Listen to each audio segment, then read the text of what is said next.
What's up, nerds? How you doing? Welcome back to our weekly catch-up. Number 3. Let's go.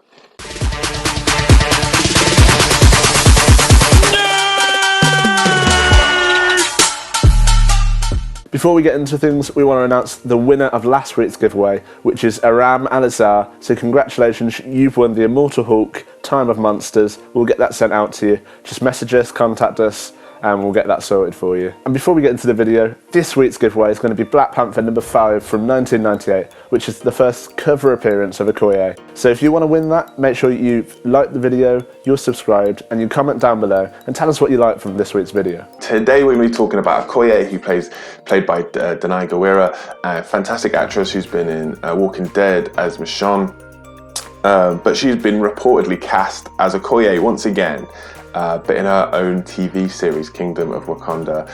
As well as being in Black Panther 2, Wakanda Forever, Okoye is quickly becoming the face of Wakanda after Chadwick Boseman unfortunately passed away. And I love the character of Okoye. Like, you could see her in Black Panther and Avengers Infinity War and Endgame. She has this amazing presence and humour to her that is really, really going to be big in the next phase. And that's also sort of drifted into the comics. And very recently, I think it was this month or last month, she appeared in Iron Fist Heart of the Dragon, and the dragon spirit basically became a part of her, and she had all these like Iron Fist powers and all these spoilers, sorry if you were reading that series. And so she is like pretty badass right now. And so I wonder whether that's sort of foreshadowing what's going to happen. And maybe it is that she is the lead character in Kingdom of Wakanda. But also that might not happen. That might just be because she's the first name reportedly leaked.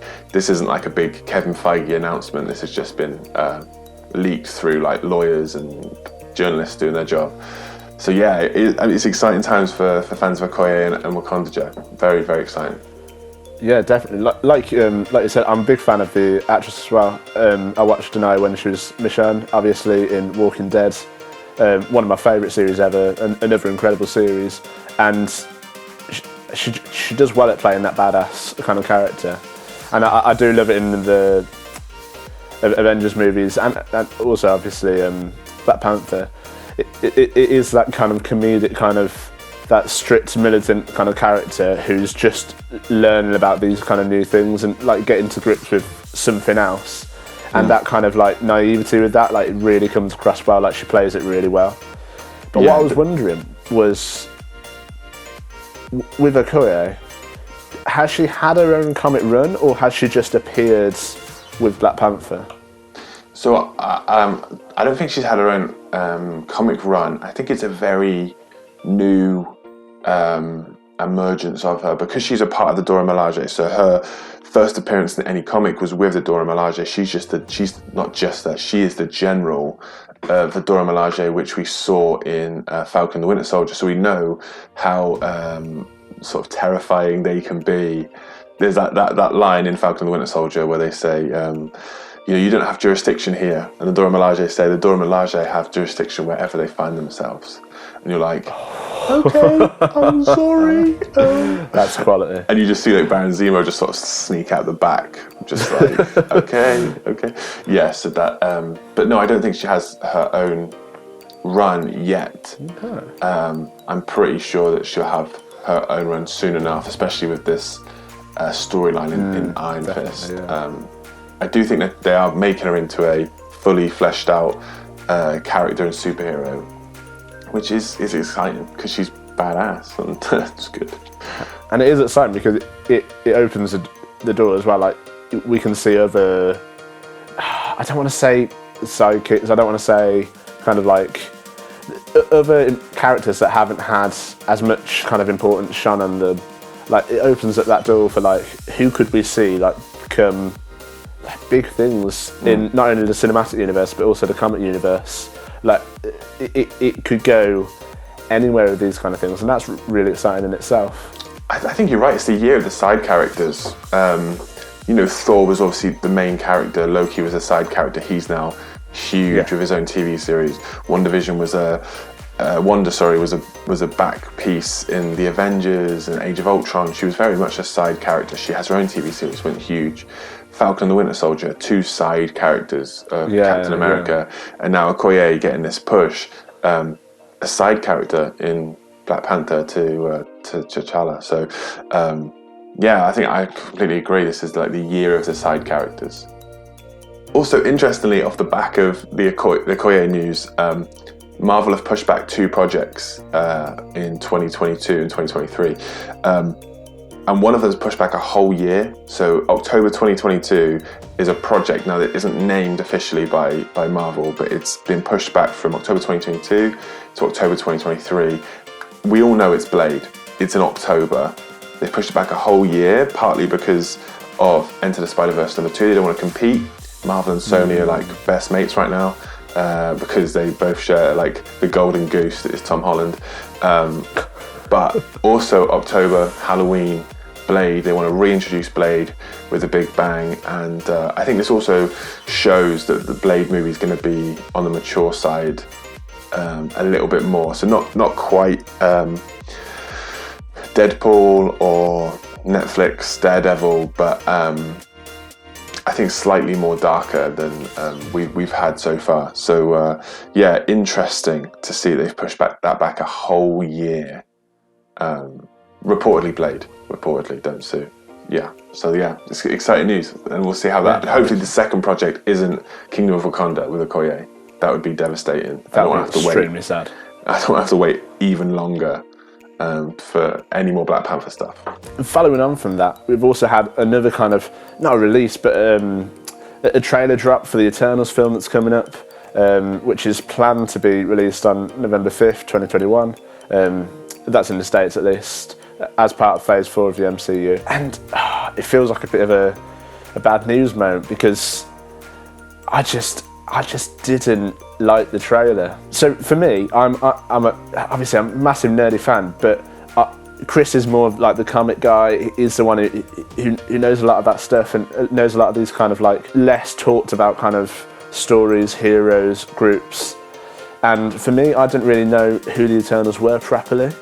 But if I'm watching that trailer, I have no reason to go and watch that film. We look at the casual kind of fan, and you look, and that makes up for a lot of the kind of Avengers, the MCU viewership. I know so many people who aren't comic fans, aren't really superhero fans, but they've watched all the MCU films because it appeals to the casual fan as well. But this Eternals film, I saw the trailer, I'm just like, I don't have any clue what this is about. Yeah. I don't have any draw to watch it apart from Kit Harington being in it. Yeah. Massive Game of Thrones fan as well. So, but I was just disappointed. I didn't get anything from it. I know that if you look at the fictional history on it, we look at how the Celestials visited Earth. They performed experiments on proto-humanity. They created 2 races, the Eternals and Deviants and so on. Oh, wow. And the thing is, I've read this up, I've researched.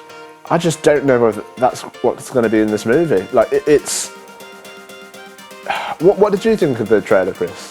Yeah, I mean, that's a really valid point. Like, it doesn't really tell you anything. It just gives you more questions, and I'm already kind of like frustrated with it because I love. So Dane Whitman is Black Knight, who Kit Harington plays. So I'm reading the current Black Knight run at the minute, and I just love it. I just love Black Knight representing the UK superheroes.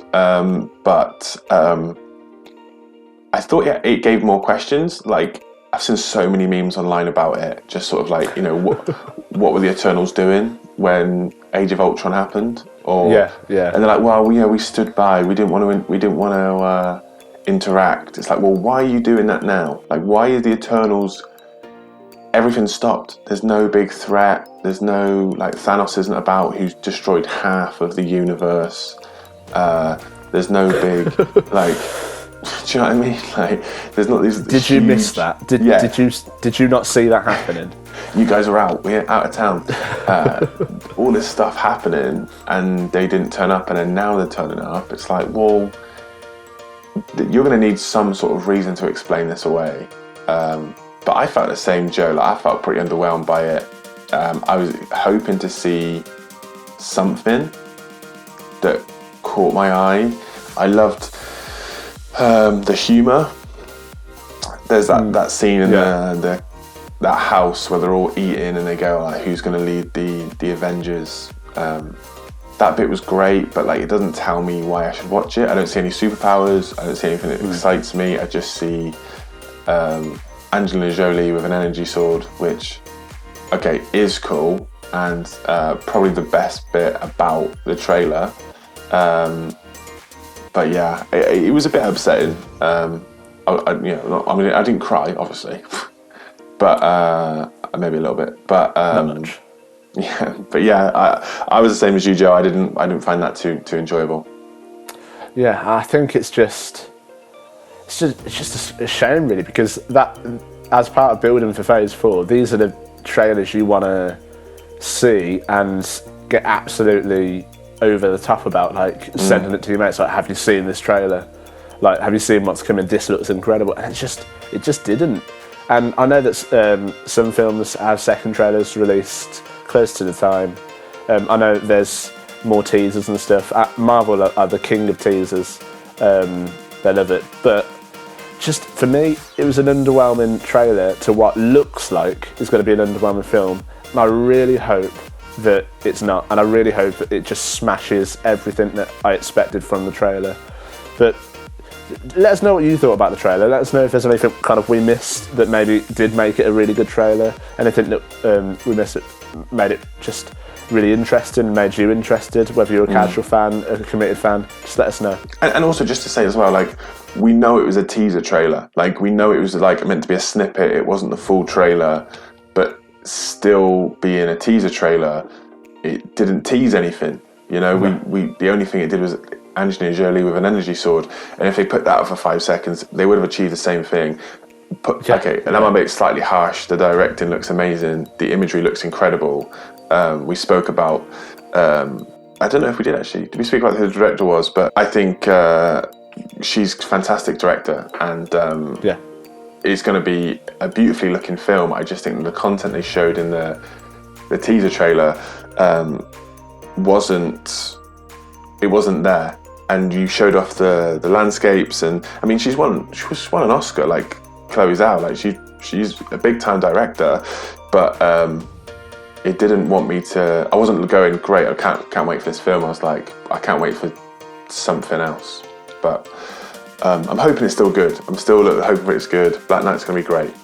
It's gonna be great. Great, fantastic. I hope you enjoyed this video. Make sure to comment down below something from this video that you enjoyed if you want to enter our giveaway in that first cover appearance of Okoye. It's a key comic, it's a big comic, it could go huge. We never ever know. We never ever know.